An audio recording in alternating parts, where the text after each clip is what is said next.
Someone sitting under a tree at night was pondering the meaning of life. It was a samurai in a kimono who was looking at the tombstone of someone dear to him. He realized that tears and screams are things that belong to living people. "Whose grave is this?" some stranger asked the samurai. "The family's," replied the samurai in a sad voice. "I understand, it must be very heartbreaking," said the cowled grandfather. Crying, he started to say that he understood the feeling and knew how painful it was. But then smiling he said he shouldn't feel so bad. "Because," said some scary voice, and samurai took hold of his puppet arm at the same time. "You're going to join them." The old man turned into a mad monster, and opened his mouth to eat the samurai. But the young samurai was ready for it. And with a slight movement of his hand, he fought off the monster's attack without blinking an eye. The samurai not only repulsed his attack but also cut him to pieces, and the sword came right out of his puppet hand. As the monster's breathless body fell to the ground, the samurai shook off his sword from its green blood. The samurai was very handsome and his eyes sparkled like two beautiful cherries. "Another demon showed up again and you fought it?" Another old man came up and asked. The young swordsman's name was Hayakimaru. "It was you," said Hayakimaru, looking at the old man in the reflection of his sword. The old man kicked the remains of the monster with his cowhide. He was angry that this demon was disguised as him. And Hayakimaru put his hand back in. "Are you planning to leave when she's no longer here?"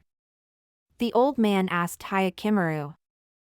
"Yes," answered Hayakimaru firmly, checking his hand. "You'll probably be killing all the remaining great demons now," said the old man, smiling. "No, that's not all," replied Hayakimaru despite the tombstone. Looking up at the sky, Hayakimaru said he had a new wish. "A wish, and what is it?" the old man asked in surprise. With a look full of hope, looking up at the moon, Hayakimaru said, "I wish to become a full human being." These words sounded sad but beautiful at the same time under the moonlight. A beautiful, night-lit city in Japan. And in the other part of the city lived poor people with tents and things on ropes. One of the men, while no one sees, runs between the tents. A boy hiding behind a tree looking for someone. It was a boy with a beautiful appearance similar to a woman's. Wearing white sneakers, he ran toward one of the tents. And he ran up and started lifting up one of the tent pieces. "Wait!" Suddenly someone shouted to the boy from the darkness. It was a bearded man who was watching the boy leaning against a tree. "You shouldn't climb here, hurry back home," said the gray-haired man. "It's time for the good boys to go to bed, isn't it?" "Who says I'm a good boy?" the young man asked and took a knife out of his pocket. "Answer me. The homeless boss here is called Hyakki." The boy suddenly began to shout. "Who knows? I, for one, don't." And before the old man could finish, the boy said he was lying. Because of the boy's screams, all those who were sleeping in the tents began to wake up. The homeless started pointing their fingers at the boy and saying he was crazy. They began to crowd together and get closer and closer to the boy. He was scared, but then he thought it was best for him. Waving the knife in all directions, the boy started yelling for Hayakimaru to come out and show himself. At that moment, someone stepped heavily into the ground with his foot. It was a man about 2 meters tall with a bandaged face and a red eye.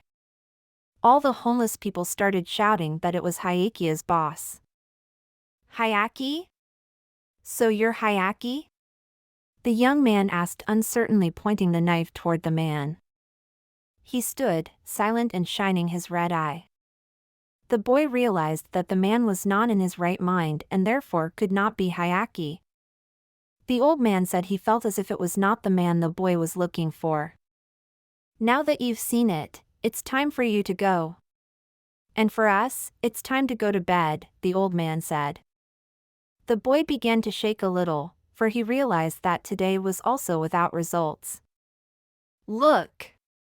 Just look! Bingo! Someone shouted joyfully. At last our game of cat and mouse is over, said the man in the white jacket. His eyes sparkled bright purple. He called the boy a young gentleman. The old man at that point tensed up a little at seeing the man in question. Man was glad because he and his guards had finally found the young master. Someone stood up for the boy, and he had a puppet arm. It was an old man, and he said he first wanted an explanation of what was happening now. Because it looks like a kidnapping, said the old man. And what are you going to do about it? The man asked pathetically. Keep the child safe, said the old man, and the others gathered around him. Who cared just as much? You're all so kind, I'll give you a reward. Pulling something from his inside pocket, he said he wished the boy well. He took a wad of money out of his pocket and offered it to whoever caught the boy.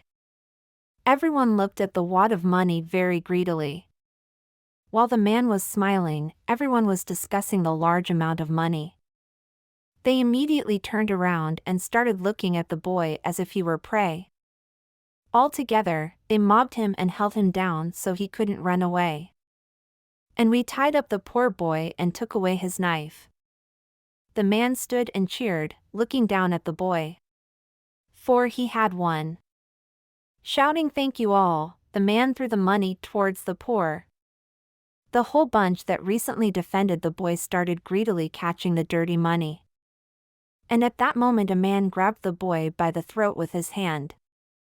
He was smiling, almost ecstatic that he'd finally caught him. And with a flick, he flipped off the cap the boy was wearing. A clump of hair came out from under the cap. It was a girl. The old man was also very surprised at this. Everyone was surprised to see her face in the moonlight. The man began to lick her with his tongue, and his tongue was like a snake's. The girl started crying and begging for someone to help. But the serpent got distracted. Something surprised him. The old man approached him with lightning speed. With one blow of his hand, he knocked the girl from the clutches of the nasty snake in the suit. Also, he managed to take the girl with him and jumped back. What did you just do? The snake asked angrily. While the serpent was angry, the old man released the girl. Serious voice, he asked why he was chasing her. And pointing his knife he said he knew he wasn't human at all. Size got angry because of the scratch on his face. He engulfed his guards with his hands and began to transform. Clothes began to tear on him and he stood up more and more in size. And the old man vigilantly watched this process. Man turned into a very large monster snake and was ready to eat them. When the other people saw the snake, they were very frightened of the monster. The snake got even more angry. He had to take this form. I will tear you apart, shouted the monster and started attacking the old man. The old man picked up the girl and started to retreat. The snake began to wriggle violently and destroy the ground. But the old man dodged each of its attacks. It was as if he knew where the serpent would attack next. The snake never once managed to hurt them in any way. But because of that fast speed, a wig was sitting on his head. The serpent screamed and attacked every second without giving him a break. But the bright red eyes saw everything. The young samurai was able to dodge the serpent's attack, but broke the girl's small knife against the monster's scales. Now the young samurai was left without a knife as a defense and the serpent was already preparing its next attack. The serpent said that the samurai and the girl were running on the ground like little mice, and mockingly asked them not to move. Big bandaged boss Hyaki came to the defense of the samurai and the girl. With a swift strike, the snake bit off half of poor Hyaki's body, while the others managed to duck. After the blow, the snake returned to its original position, from where it had struck. The real Hayakimaru took hold of his arm and ran towards the snake. The girl shouted to him that she couldn't handle the snake. "True," said Hayakimaru and put his hand into the corpse's body. From his body he pulled out a brightly glowing katana. With a slight movement of his hand, he drew it out and pointed it toward the serpent. On the tip of the katana, there was a symbol of some sort. The serpent was very frightened and recognized the sword. Hayakimaru clung to his puppet arm with his teeth. With a slight movement, he began to slip the hidden sword out of his hand. And now, during such a bright moon, he and the serpent could fight as equals.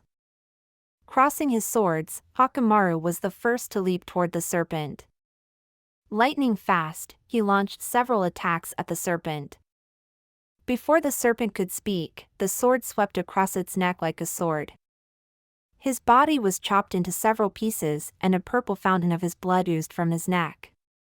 "Maru," the girl said in surprise as she looked on. As Hayakimaru landed, the head of the snake fell to the ground. The girl stood silent and could not move as she watched Hayakimaru.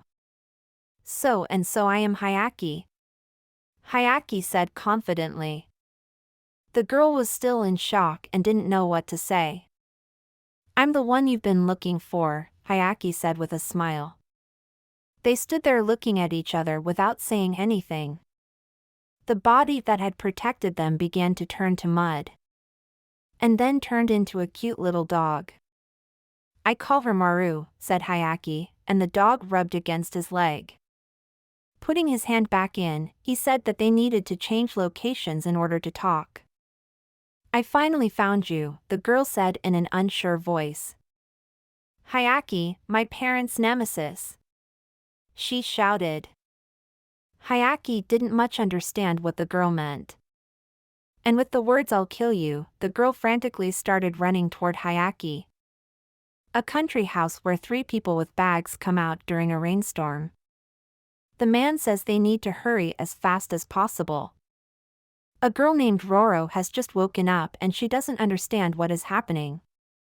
At which point her cell phone slips from her hands. The phone starts to slowly fall down the steps right into the dirt bushes. The girl was not thinking clearly as she had just woken up. While Roro ran to the phone, her parents were already packing her things into the car. When they have packed everything, the man tells the woman to get in the car quickly. Together, they heard some rustling coming from the darkness. The woman wanted to yell to find her daughter, but the man stopped her. A silhouette began to emerge from under the shade of the trees. It was a white-haired man dressed in a special uniform with red eyes like Hayaki. "Hayakimaru," the man said, and he and his wife were very frightened. Someone wearing a gas mask landed on their car. A crowd of mercenaries in special uniforms surrounded the couple, giving them no chance to escape. They grabbed the couple while the white-haired man looked around. He noticed something near the stairs of the house. When the man and the woman were tied up, the white-haired man asked, "Where is she?" But the couple remained silent without saying a word. "Well, if you don't want to talk," the man said, pulling something out of his pocket. He took a gun out of his pocket and pointed it at the woman. Without giving her a chance, he shot her in the head without even warning her. "I never get tired of doing this," the white-haired man said, smiling. The man was shocked at what was happening. He started yelling at the white-haired man, calling him all sorts of obscene words. Someone hit the man in the face with a rifle butt. One of the mercenaries did this to calm the man who was yelling. The mercenary lifted the man slightly and the white-haired man asked, "Where is she?" again. Asking this again, he pointed the gun already at the father's head. But he remained silent without saying a word. Slowly he turned his eye to the right side. There behind a tree he saw something yellow. It was Roro, sitting crying and holding a phone in her hands. Her father looked at her for a moment and smiled. He closed his eyes to gather courage. With a look, he made it clear that he would say nothing. But the white-haired man didn't care, and he was glad of it. He shot the man in the head while everyone watched. The girl sat there choking on her own tears. Hiding his gun, the white-haired man ordered the place burned. The mercenaries immediately started running towards the house to burn it down. After a while, the white-haired man watched. He watched the house where the family lived burn brightly. The white-haired man watched in silence.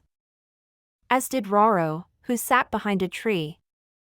Her parents killed her and put his finger to his mouth. And the girl was looking right at him at that moment. With his finger, he showed her to be silent. And the house and the car burned brighter and brighter, turning to ash. Then we are taken to some tent in the forest. A dog licking Roro's sleeping face. The first thing the girl saw when she woke up was the dog licking her. Roro was surprised to see a young samurai cooking in the same tent. "Oh, you're finally awake," Hayaki said softly. Pointing her finger in the direction of the samurai, she shouted Hayakimaru. For a couple seconds they were awkwardly silent and only the sound of water boiling could be heard. For no reason, Roro started pounding her fist on the ground. This awkward silence caused her to blush. "Why am I here in bed?" Roro asked Hayaki. She was very puzzled by this. The last thing she remembers is running at Hayakimaru. And Hayakimaru cleverly dodged her attack even though it wasn't hard. But Roro planned to stop. She tried to land blow after blow, but all her blows missed. She couldn't hit Hayakimaru.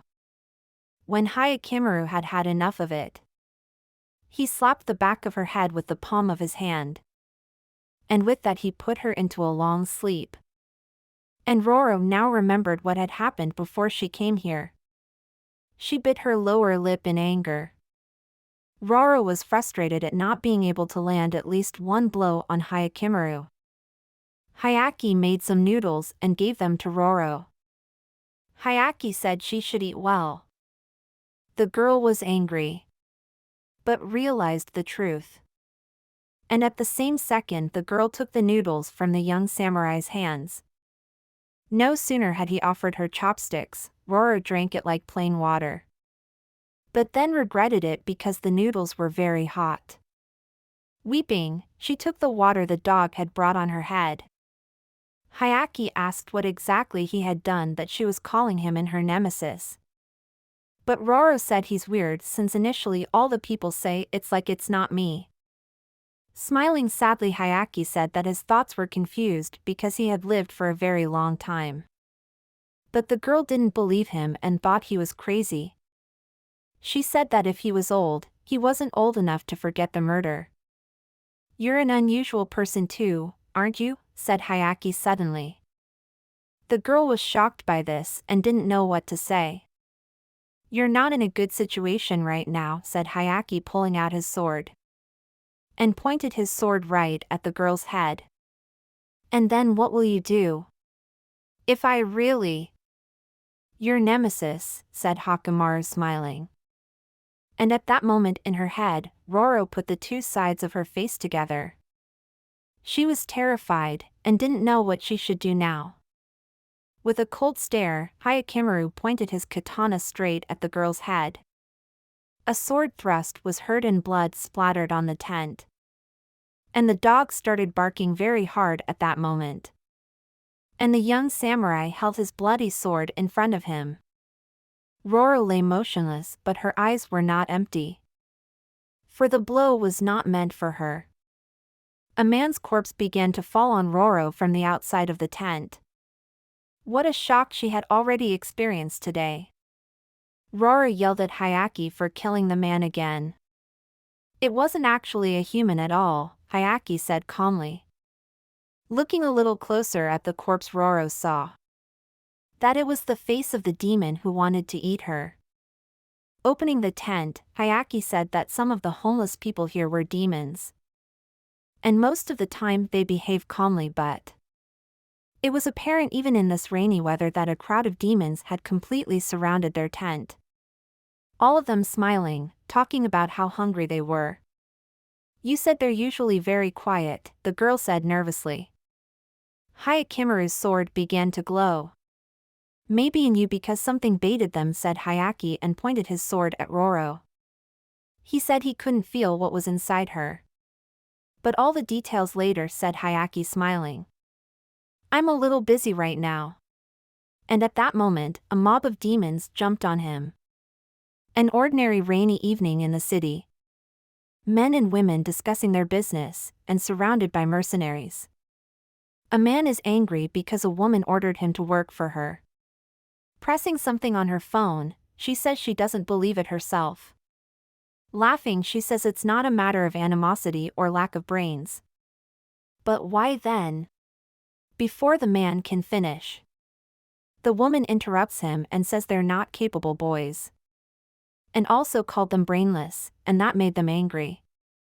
At the same second, the man slammed the woman's head against the table. You could see in his eyes he was ready to kill. He said she was wrong to let her talk to them like that. Then he took her by the back of her jacket. And with a slight movement of his hand, he exposed her shoulder. Lastly, he told her she needed to learn some manners. And then he said the boys could have fun with her. Everyone in the room was happy because they hadn't had a girlfriend in a long time. That's what I thought, the woman said with a laugh. In a second, the room was lit up with a golden color. The man didn't realize what was happening. Why there was one of them firing a gun right into his shoulder. He grabbed his shoulder, and he started screaming in a lot of pain. He started yelling at his comrade because he had shot him. Smiling sweetly, the woman approached the man. She threw her jacket on the floor. The first thing everyone saw was a large number of eyes. The girl was covered in purple eyes, and she was having fun. Demon! The man shouted. But the woman was only worried about her phone. She held her phone up to his face. And smiling, she said she wanted to try it. She took a picture of the man with her phone. Smiling, she knew she now had proof to send. This is the end of my work, the woman said. Without a word, she opened the door to leave the room. And just before closing the door, she said goodbye to him, leaving him with his own underlings who would kill him because they were under her influence. The woman left the room, and shouting and sword swinging could be heard from the room. At this point, someone called her cell phone. She was told the news that the snake had died. When she heard the news, she laughed and said he deserved it. She was very pleased, and said she would be the next one to complete the task. She immediately hit the end button. And at the same second, she got a text message with a picture. After what she saw, she was immediately hungry. Roro was in the picture, and now she's in great danger. At this moment, Roro was sitting somewhere with a disgruntled face. She was sitting on a bed in some hotel with a dog on her lap. She didn't understand why the dog was sleeping so sweetly on her legs. But more for everything that bothered her was Hayaki, with whom she was in the same room. And what's more, it was also a love hotel. As soon as Hayaki got out of the bathtub, he asked if she was going to take a shower. Through the space between her fingers, she peeked. She watched him change his clothes. She was interested in his mechanical body parts. You don't need to look at me like that, I don't have a problem with body parts, Hayaki said. Well, more importantly, I found a place where we're safe, Hayaki continued to say, tying his ponytail. The checker let them in even though they were just reading a book. But the girl pointed her finger and said he was the most dangerous to her right now. They only came here because now all his cabins are destroyed. Let's summarize, Hayaki said calmly. Hayaki said he understood a little of the story about her parents and the murder. And he was sure it wasn't him. Then who did it? Roro asked as he jumped up from the bed. Hayaki told her to calm down as he himself doesn't know who it could be yet. Putting his hand to his face, Hayaki thought about something. Hayaki said he would help the girl with the case, but not for free. The thing is inside you, I'll take it for myself, said Hyakamaru. Let me ask you something, said Roro, squeezing the card. What is inside me? Roro asked, remembering that day. Because of that, she and her parents had been through a lot of bad things, and she was alone. Roro clenched her fists and her body shivered. To some it means nothing and to others it means the whole world, said Hayaki. The girl was angry because he told her in riddles instead of explaining it normally. Maru noticed something bad, so he started barking at the door. Pack your stuff, said Hayaki, looking out the window. Outside the window were a bunch of different people heading straight to their hotel. A woman's hair was blowing in the wind. It was the same, beautiful demon woman. She was sitting on the roof of one of the houses, rejoicing about something. There was a small traffic jam on the roads of Megapolis. And it was because of this demon, she repaired herself to all the people who were within a small radius of her. Some of them had already approached Hayaki and Roro's room. And just as the man with the hammer wanted to open the door, there was the sound of knocking on the door. Hayaki kicked the door with his foot, disarming a couple of people in front. Using only his foot, he took one of the men to the floor. One of the enchanted men wanted to attack Hayaki from the back. But Hayaki saw this coming, and struck the man with the katana that was in his sheath. Hayaki tells Roro to follow Maru straight to the roof. I'll catch up with you soon, Hayaki said, confidently waiting for the next attack. This time Roro decided to trust Hayaki. And while Hayaki fought the intruders who were chasing them, Roro and Maru ran to the roof of the house together.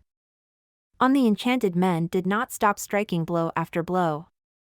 But at one point Hayaki gathered his strength and swept through the crowd in a matter of seconds. In doing so, he disabled everyone in his path. Now there was only a bunch of sleeping people behind him. Wiping his face, he thought it was probably the end. But who was there again came to the floor where Hayaki was. Now it was bandits and thugs with knives and iron pipes, and there were quite a few of them. Hayaki joked that it was time for the little children to go to bed. And in the meantime Roro and Maru were already making their way to the roof exit. And finally Roro opened the door to the roof. The two of them stopped to catch their breath. Roro was worried about Hayaki, whom they had left behind. The dog at this point began to stare at one point and get angry. Are you worried about someone? Some female voice asked. The female demon was already on the same rooftop where Roro was. Nice to meet you, Kitty, the woman said, smiling. The woman began to walk toward Roro, saying she was prettier than in the photo. Maru decided to be the first to attack and ran towards the woman. She jumped to bite the woman. But the woman turned the dog into mud with a flick of her foot. Maru! Shouted Roro, worried about the dog. But she didn't even notice the woman was already behind her and hugging her tightly. The demon woman started sniffing the girl's hair. And then pulled out her purple, slobbery tongue. And started pulling it toward the girl's face. There was a sound coming from the door. It was Hayaki, who had already swung to attack the demoness. He gripped the sword tightly in his hands and delivered a precise slashing blow, but the woman jumped back. The girl was glad he'd come, while Hayaki kept his eyes on his demon victim. Are you okay? Hayaki asked Roro. Roro started crying, saying that she was fine, but Maru. Hayaki said that Maru will recover soon, so there is no need to worry. I'm upset, even though we haven't seen each other in a long time, said the woman. Roro was very surprised that they knew each other. Smiling, the woman said they were very, very old friends. Roro was once again shocked at the news and didn't know what to say to her. While Maru recovered, the three of them stood on the roof. After a minute, no one had said a word. After the woman's words, Roro didn't know whether to trust Hayaki now. The woman began to consider whether she should continue to fight them. She was unhappy with the commission that was being taken away after she had done the work. So she doesn't know if it's worth it to fight Hyakki herself. Snapping her fingers, the woman said she was giving up. But when you return, leave her to me for one day. The woman asked with a smile.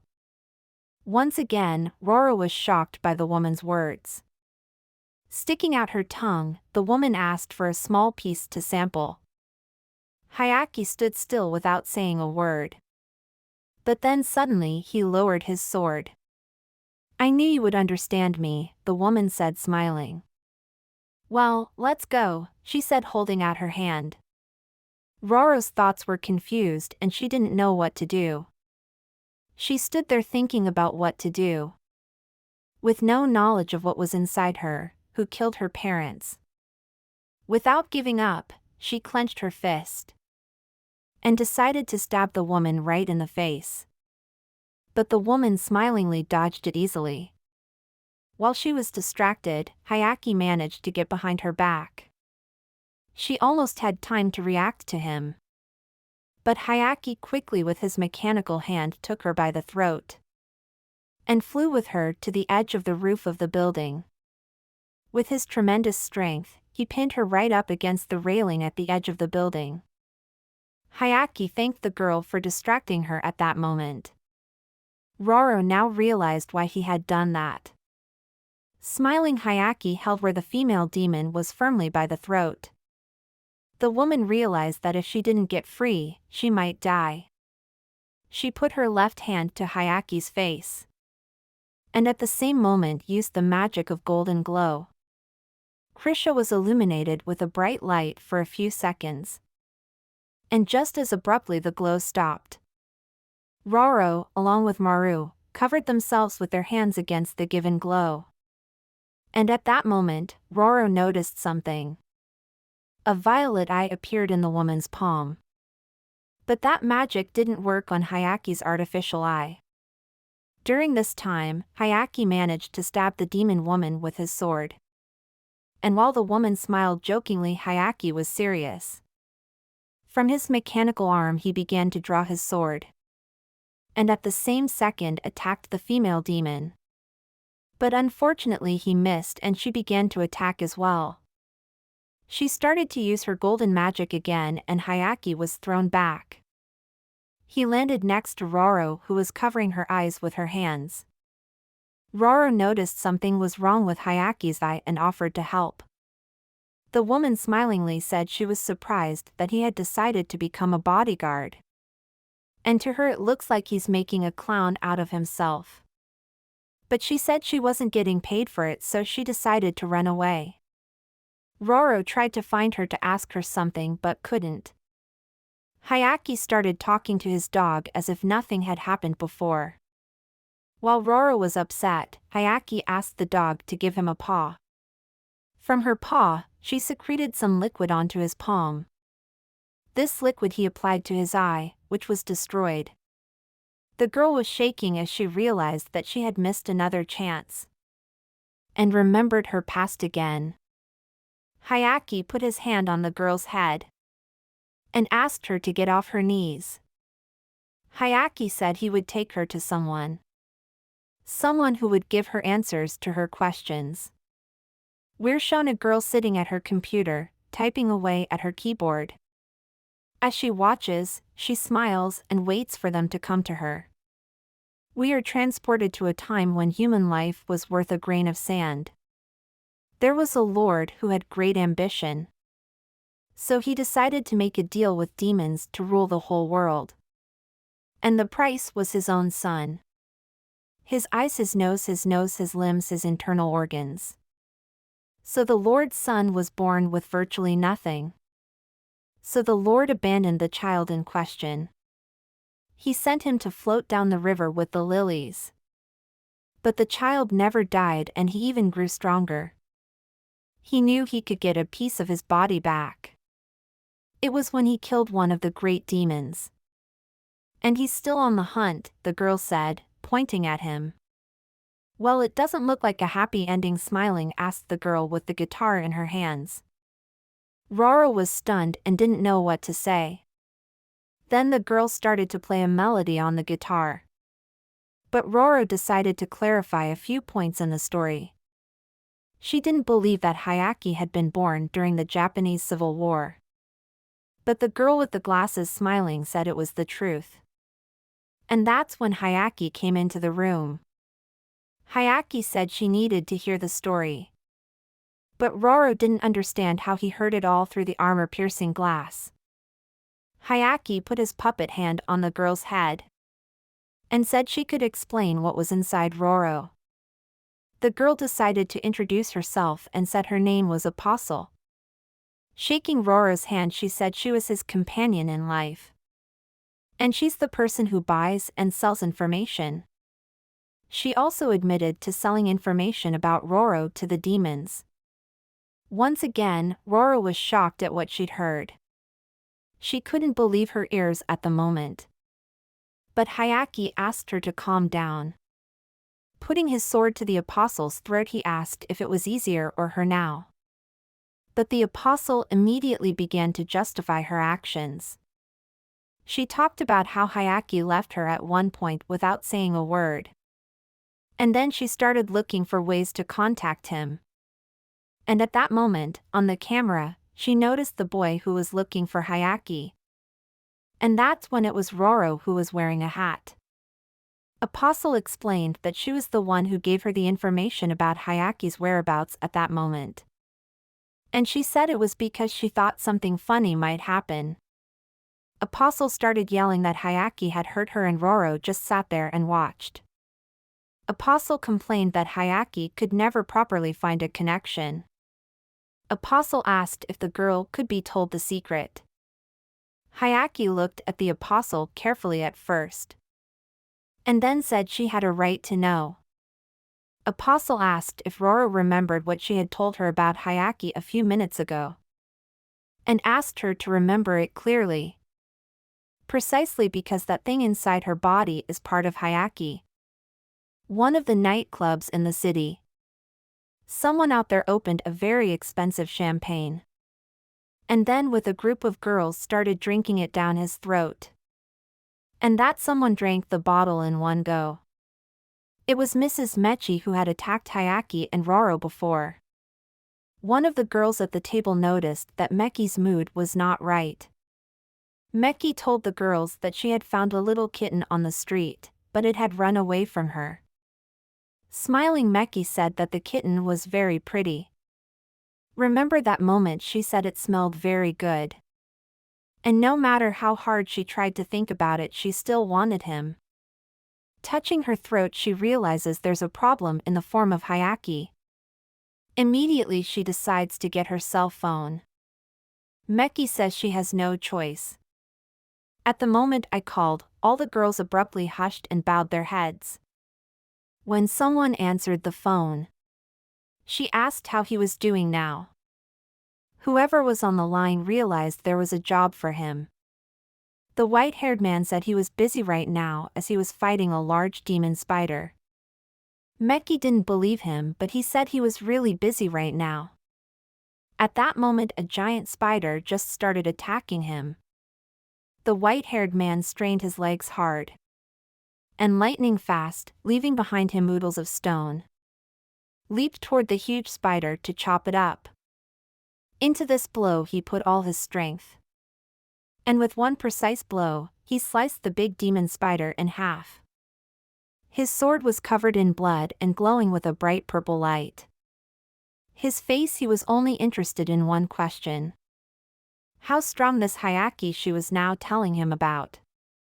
An ordinary highway that ran along a long forest. Hyakki, along with Roro, was driving an old small car.